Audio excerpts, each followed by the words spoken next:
Support இன்பிசி உங்களை அன்புடன் வரவேற்கிறது. நாம இன்னைக்கு பார்க்க போறது சைக்காலஜில பார்ட் 7 வீடியோ தான். நம்ம டெய்லியும் பாத்தீங்கன்னா ஒரு 50 வினாக்கள் பார்த்துட்டு இருக்கோம். அந்த வரிசையில இது பார்ட் 6 வீடியோ. ஃபர்ஸ்ட் கொஸ்டின், கற்றல் என்பது எதனை அடைதல்? கற்றல் என்பது திறன், அறிவு, மனப்பான்மை என அனைத்தையும் அடைதல் தான். நாம இது மட்டும் இல்லாம செகண்ட் ஸ்டாண்டர்ட்ல இருந்து 5th ஸ்டாண்டர்ட் வரைக்கும் தமிழ் பாத்தீங்க அப்படின்னா ஃபுல்லாவே பாத்தீங்க அப்படின்னா 400 வினாவிடைகளை தொகுத்து வழங்கியிருக்கோம். அதனுடைய லிங்கை பாத்தீங்க அப்படின்னா டிஸ்கிரிப்ஷன்ல கொடுத்துறேன், பார்க்காதவங்க பார்த்துக்கோங்க. அது மட்டும் இல்லாம சயின்ஸும் பாத்தீங்கன்னா லெசன் வைஸா வந்து தனித்தனியா ஒவ்வொரு லெசனுக்கும் நம்ம வந்து கொஸ்டின் போட்டுட்டு இருக்கிறோம். அதுவும் உங்களுக்கு அடுத்தடுத்த வீடியோக்குள்ள வரும். அதையும் கண்டினியூவா வந்து ஃபாலோ பண்ணிக்கோங்க. நம்ம சேனலை மறக்காம சப்ஸ்கிரைப் பண்ணிக்கோங்க. உங்க ஃப்ரெண்ட்ஸுக்கும் வந்து நீங்க ஷேர் பண்ணுங்க. நிறைய பேருக்கு இது பயனுள்ளதா இருக்கும். இதை தவிர்த்து வேற என்னெல்லாம் சப்ஜெக்ட் உங்களுக்கு வேணும் அப்படிங்கிறதையும் மறக்காம கமெண்ட் பண்ணுங்க. நெக்ஸ்ட் கொஸ்டின், டேஸ் மாற்றத்தை கற்றல் ஏற்படுத்துகிறது? டேஸ் மாற்றத்தை கற்றல் ஏற்படுத்துகிறது? நடத்தை மாற்றத்தை. இவற்றில் எது காட்சி? டேஸ் கேள்வி கருவி. இவற்றில் எது காட்சி? டேஸ் கேள்வி கருவி. தொலைக்காட்சி கேள்வி கருவி. டேஸ் வளர்ச்சி என்பது சமூக ஏற்புடைய நடத்தைகளை மேற்கொள்ளவும் மற்றும் பிறருடன் இணக்கமாக வாழ உதவும் திறன்களை பெறுதலும் ஆகும்.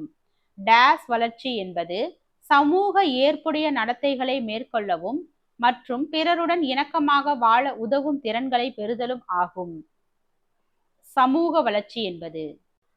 எரிக்சனின் சமுதாய மேம்பாட்டு படிநிலைகள் எத்தனை? எரிக்சனின் சமுதாய மேம்பாட்டு படிநிலைகள் ஆல்ரெடி நம்ம சொல்லியிருக்கோம். எரிக்சன் அப்படின்னு சொல்லி வந்தாவே 8 தான் ஆன்சரா வரும். ஓகேங்களா? தேவை நிறைவேறும் போது ஏற்படும் மன எழுச்சி. தேவை நிறைவேறும் போது நிறைவேறும் போது ஏற்படும் மனவெழுச்சி நேர்முக மனவெழுச்சி. குறிப்பிட்ட ஒரு எல்லை வரை மனவெழுச்சி அதிகரிக்கும் போது சாதனை அதிகரிக்கும். அதற்கு மேல் மனவெழுச்சி சாதனையில் குறுக்கிடும் என கூறும் விதி. குறிப்பிட்ட ஒரு எல்லை வரை மனவெழுச்சி அதிகரிக்கும் போது சாதனை அதிகரிக்கும். அதற்கு மேல் மனவெழுச்சி சாதனையில் குறுக்கிடும் என கூறும் விதி எர்பிட்சன் விதி. மனவெழுச்சியை ஆளும் திறன் என்பது. மனவெழுச்சியை ஆளும் திறன் என்பது மனவெழுச்சி நுண்ணறிவு. குழந்தைகளுக்கு எந்த வயதிற்கு மேல் சமரச போக்கு மன்னிக்கும் பண்பு ஏற்படுகிறது? குழந்தைகளுக்கு எந்த வயதிற்கு மேல் சமரச போக்கு மன்னிக்கும் பண்பு ஏற்படுகிறது? 12. எந்த வயதிற்கு மேல் குழந்தைகளுக்கு பொறாமை குணம் உருவாகிறது? எந்த வயதிற்கு மேல் குழந்தைகளுக்கு பொறாமை குணம் உருவாகிறது? 2 வயதுக்கு மேல். முன்மாதிரி கருத்தை வலியுறுத்தியவர் யார்? முன்மாதிரி கருத்தை வலியுறுத்தியவர் ஆல்பிரட் பாண்டுரா. குழப்பம், கூச்சம், பொறாமை, தற்பெருமை, குற்ற உணர்வு போன்றவை டேஸ் ஆகும். குழப்பம், கூச்சம், பொறாமை, தற்பெருமை, குற்ற உணர்வு போன்றவை சிக்கலான மனவெழுச்சி ஆகும். குழந்தையை குழந்தையாக கருத வேண்டும் என்றவர்.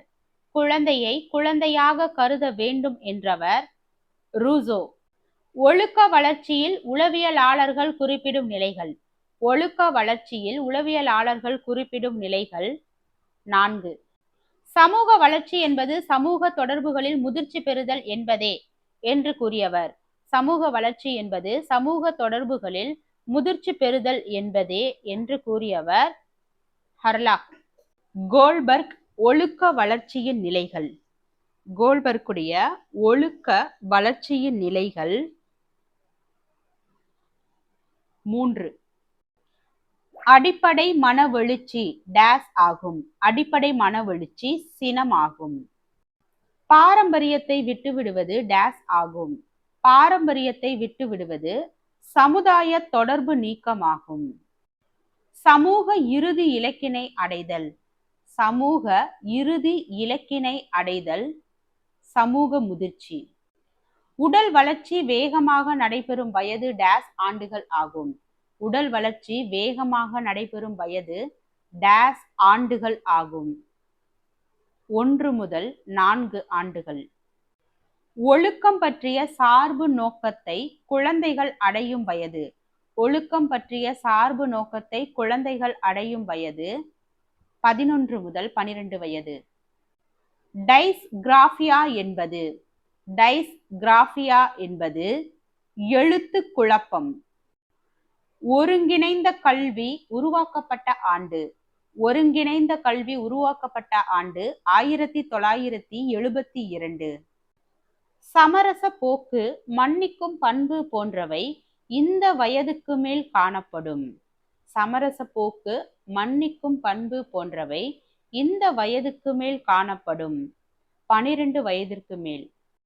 சமுதாய தொடர்பின் அலகுகள் சமுதாய தொடர்பின் அலகுகள் குடும்பம், கல்வி, ஊடகம் இவை அனைத்தும்.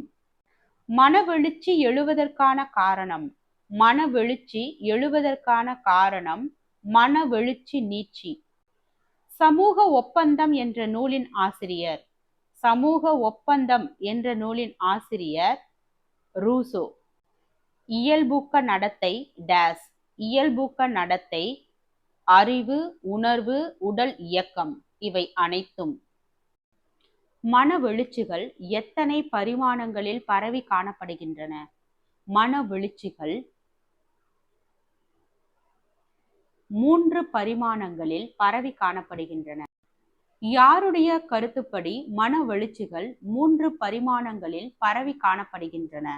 யாருடைய கருத்துப்படி மனவெழுச்சிகள் 3 பரிமாணங்களில் பரவி காணப்படுகின்றன? ஹெரால்டு ஷால்ஸ்பர்க். அடிப்படை மனவெழுச்சிகள் அடிப்படை மனவெழுச்சிகள் சினம், மகிழ்ச்சி, துயரம், அச்சம் இவை அனைத்தும். மனவெழுச்சி வெளிப்பாடு சமுதாயத்துக்கு சமுதாயம் வேறுபடும் என்று கூறியவர். மனவெழுச்சி வெளிப்பாடு சமுதாயத்திற்கு சமுதாயம் வேறுபடும் என்று கூறியவர் மார்க்ரெட் மீட். குழவி பருவத்திலும் முன் பிள்ளை பருவத்திலும் மனவெழுச்சிகளில் ஓர் இருமுக போக்கு தோன்றுகிறது என்று கூறியவர். குழவி பருவத்திலும் முன் பிள்ளை பருவத்திலும் மனவெழுச்சிகளில் ஓர் இருமுக போக்கு தோன்றுகிறது என்று கூறியவர் ஃப்ராய்டு. மனவெழுச்சி வளர்ச்சியின் இறுதி எல்லை மனவெழுச்சி வளர்ச்சியின் இறுதி எல்லை மனவெழுச்சி முதிர்ச்சி. ஒழுக்க வளர்ச்சியில் உள்ள நிலைகள் ஒழுக்க வளர்ச்சியில் உள்ள நிலைகள் 4. நல்லவை தீயவை பற்றிய குழந்தைகளது தரங்கள் முதியவர்களின் கருத்துக்களின் நின்றும் மாறுபட்டவை என்று குறிப்பிட்டவர்கள். நல்லவை தீயவை பற்றிய குழந்தைகளது தரங்கள் முதியவர்களின் கருத்துக்களினின்றும் மாறுபட்டவை என்று குறிப்பிட்டவர்கள் பியாஜே, கோல்பர்க். ஒழுக்கம் பற்றிய இயல்பான நோக்கம், சார்பு நோக்கம் ஆகியவற்றை விளக்கியவர் யார்? ஒழுக்கம் பற்றிய இயல்பான நோக்கம், சார்பு நோக்கம் ஆகியவற்றை விளக்கியவர் பியாஜே. ஒழுக்க வளர்ச்சிக்கும் முதிர்ச்சி பெறுதலுக்கும் தொடர்பு உண்டு என்று கருதியவர் யார்? ஒழுக்க வளர்ச்சிக்கும் முதிர்ச்சி பெறுதலுக்கும் தொடர்பு உண்டு என்று கருதியவர் கோல்பர்க். நெறிசாரா அறிவுரை பகர்தல் நெறிசாரா அறிவுரை பகர்தல் கார்ல் ரோஜர்ஸ். தற்கருத்து என்ற சொல் முதலில் யாரால் அறிமுகப்படுத்தப்பட்டது? தற்கருத்து என்ற சொல் முதலில் யாரால் அறிமுகப்படுத்தப்பட்டது? லெக்கி. தன்னை பற்றி ஒருவன் கொண்டுள்ள மனப்பான்மைகள், உணர்ச்சிகள் போன்றவற்றின் தொகுப்பு. தன்னை பற்றி ஒருவன் கொண்டுள்ள மனப்பான்மைகள், உணர்ச்சிகள் போன்றவற்றின் தொகுப்பு தற்கருத்து. வாழ்க்கை தொழில் ஒன்றை தேர்ந்தெடுத்தலிலும் தற்கருத்து முக்கிய செல்வாக்கு பெற்றுள்ளது என்று கூறியவர். வாழ்க்கை தொழில் ஒன்றை தேர்ந்தெடுத்தலிலும் தற்கருத்து முக்கிய செல்வாக்கு பெற்றுள்ளது என்று கூறியவர் டொனால்ட் சூப்பர். உடல் வளர்ச்சி டேஸ் பருவத்தில் வேகமாக நடைபெறுகிறது. உடல் வளர்ச்சி சிசு பருவத்தில் வேகமாக நடைபெறுகிறது. பிறப்பு முதல் இறப்பு வரை நிகழும் வளர்ச்சிக்கும் நடத்தைக்கும் டேஸ் காரணமாக அமைகிறது. பிறப்பு முதல் இறப்பு வரை நிகழும் வளர்ச்சிக்கும் நடத்தைக்கும் சூழ்நிலை காரணமாக அமைகிறது. மன உணர்வுகளை வெளிப்படுத்த கற்றுக்கொள்ளும் பருவம். மன உணர்வுகளை வெளிப்படுத்த கற்றுக்கொள்ளும் பருவம் குமரப்பருவம். பிறப்பு முதல் டேஸ் மாதங்கள் வரை அனிச்சை செயல்கள் நடைபெறும். பிறப்பு முதல் 18 மாதங்கள் வரை அனிச்சை செயல்கள் நடைபெறும். மேதைகள் மேதைகளிடமிருந்து பிறக்கிறார்கள் என்பதை ஆராய்ந்தவர். மேதைகள் மேதைகளிடமிருந்து பிறக்கிறார்கள் என்பதை ஆராய்ந்தவர் கால்டன். எந்த பருவத்தினருக்கு தலைமுறை இடைவெளி பிரச்சனை ஆகிறது?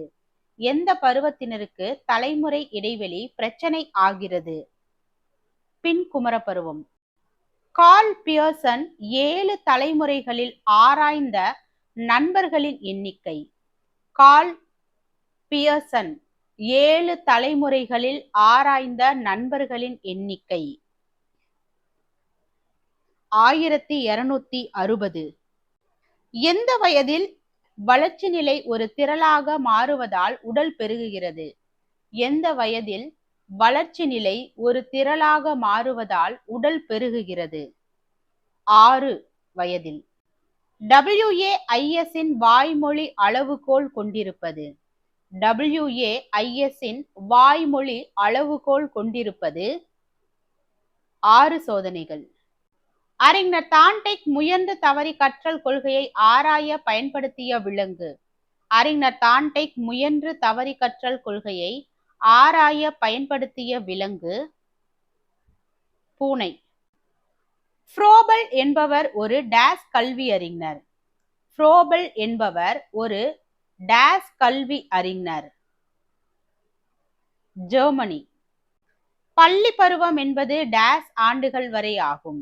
பள்ளி பருவம் என்பது 6 to 10 ஆண்டுகள் ஆகும். அடல்சன்ஸ் என்றால் டேஸ் என்று பொருள். அடல்சன்ஸ் என்றால் டேஸ் என்று பொருள். வளர்தல் என்று பொருள். சூழ்நிலை பற்றி ஆராய்ந்த உயிரியல் ஆய்வாளர். சூழ்நிலை பற்றி ஆராய்ந்த உயிரியல் ஆய்வாளர்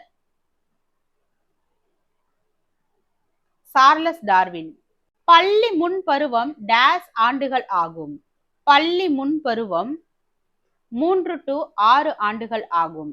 புள்ளியியலின் அடிப்படையில் தனிநபர் வேறுபாடுகளை அளவிட்டவர். புள்ளியியலின் அடிப்படையில் தனிநபர் வேறுபாடுகளை அளவிட்டவர் சர் பிரான்சிஸ் கால்டன். குழப்பமான கோட்பாடுடைய புத்தி கூர்மை என்பதை தெரிவித்தவர்.